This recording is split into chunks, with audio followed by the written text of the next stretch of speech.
ركبوا سيارتي والقصف مشتغل.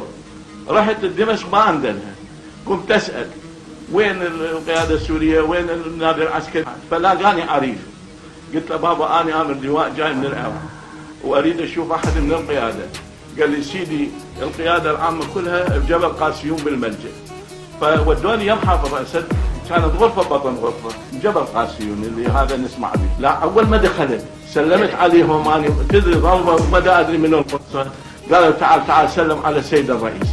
فشفت حافظ لابس بدله شغل الجناح مال الطيران وتلقاني هيك بابتسامه لازم شاربه منه. قال طلعت من شاربنا وصارت بشاربكم لان انتهى الجيش السوري كله تقريبا انتهى نصا دكتور. وانا اذا موجود هو من اقدر اقول له انت مو عرف لولا الجيش العراقي لسقطت دمشق. لسقطت دمشق. نعم. صدام حمى دمشق، صدام حمى دمشق.